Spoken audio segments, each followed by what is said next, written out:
Hello, and welcome back to this edition of Bayou Time. Again, your host, Keith Whiteside, licensed clinical social worker with Terrebonne Home Care. Very glad that you are joining us. And listen, there are very few things that make me more proud as a social worker in this community than talking to the people who are literally providing the care for our seniors. I will tell you, our local council on agents do a fantastic job of really looking forward to and taking care of what people need. The person I go to all the time, Ms. Cheryl Washington. Cheryl, thank you so much for joining us. I appreciate it. Let's get to know you a little bit. So, Cheryl, you've been in our community for quite a while. How long have you been working? 16 years at the Council on Aging. 16 years at the Council on Aging. Just if you could just tell us how it feels to work at our local Council on Aging. It feels good. You can see the results from the service that we offer. And our clients get attached to us as we get attached to them.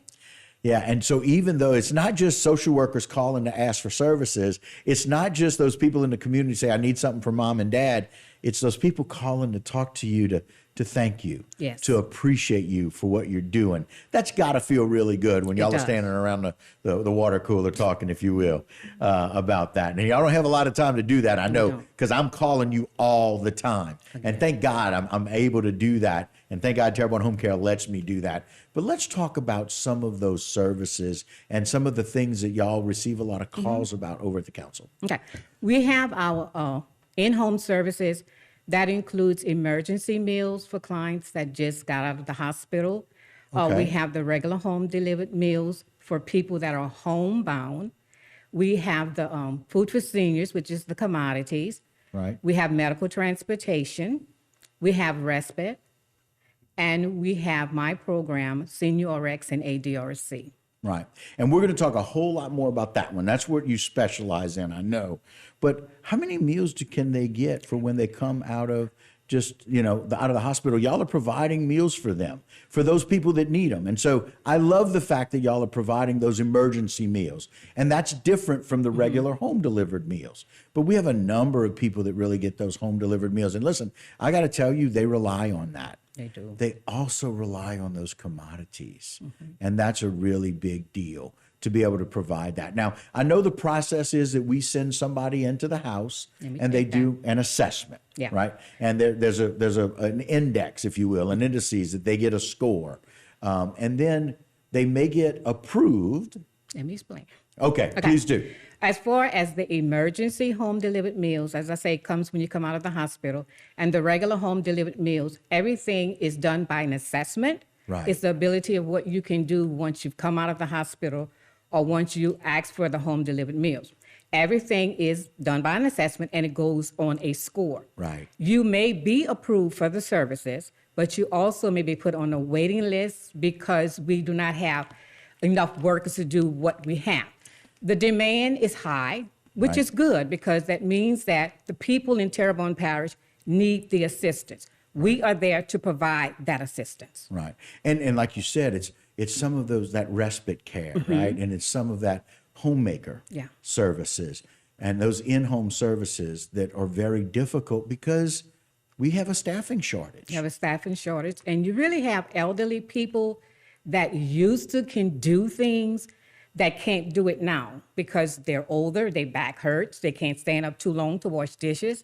Right. We try to provide that assistance for them. Right. They enjoy it. They like the attention because it may be a long time that they have actually talked to someone. So having someone there doing something for them, holding that conversation while you're doing it, is giving them a feeling that, hey, I'm being noticed. Somebody actually cares. Yeah, somebody in my community cares about me. Yeah. Somebody coming to see them. And listen, it's so very valuable. The importance of what you do for the mental health of the clients and residents is such a big deal. And that's why they call and talk to you so often, right, Cheryl? Yes. We have the transportation. We have clients that's on Medicaid. Right.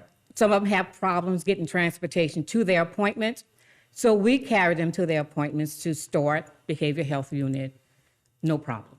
Wow. No problem. Medical transportation back and from the doctor's office.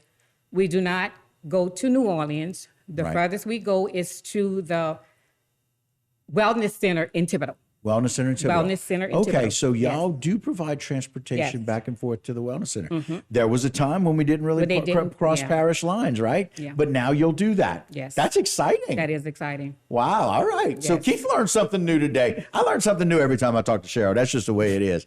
And I appreciate that. And so I like the fact that we're having these services that people really need.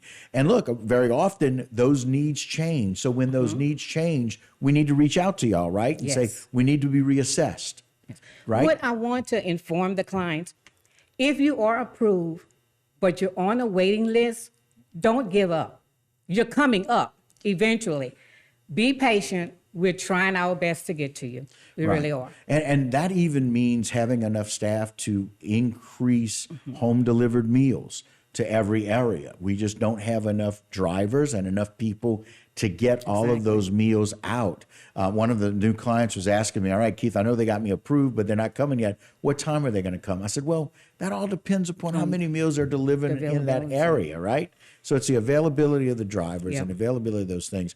And I love the fact that y'all have such an array of services from transportation to the wellness center when wellness it's center, needed, yes. which because they have so many services there at the wellness center that's available. It's a new wonderful program that's there in Thibodeau that helps us out, and y'all can cross the parish line to do that. Yeah. And so, and look, so many things are changing all the time, and you kind of mentioned that about how things are changing and what we need to do for and with people. One of those things, Medicare is actually going to save some people a little money this year. Yes. So I had a long talk with Kenneth at Medicare today, and I know you've got your contact. We're going to share information.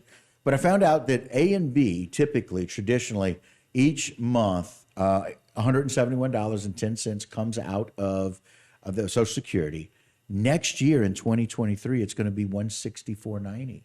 So there's about a $7 difference there, so that they're saving a little money.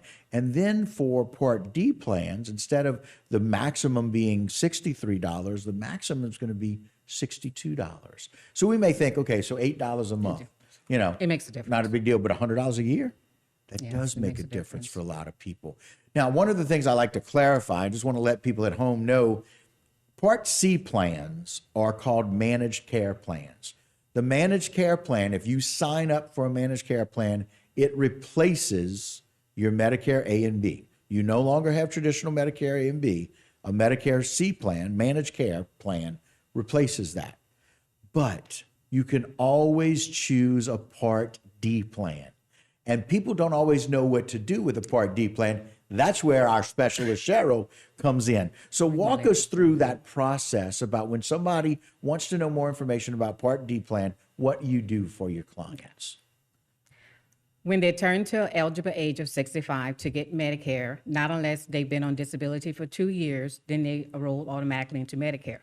There is Part A, which is for your hospital stay, and you have Part B, is for your outpatient services as lab, x-rays, doctor visits. Physicians. Medicare Part C is an advantage plan that takes the place of your Medicare Part A and Part B, and it includes a drug plan in some of them. The Not all of difference, them, not right? all of them. Right. The difference between the HMO is that you have to stay within that plan network as far as physicians and hospitals.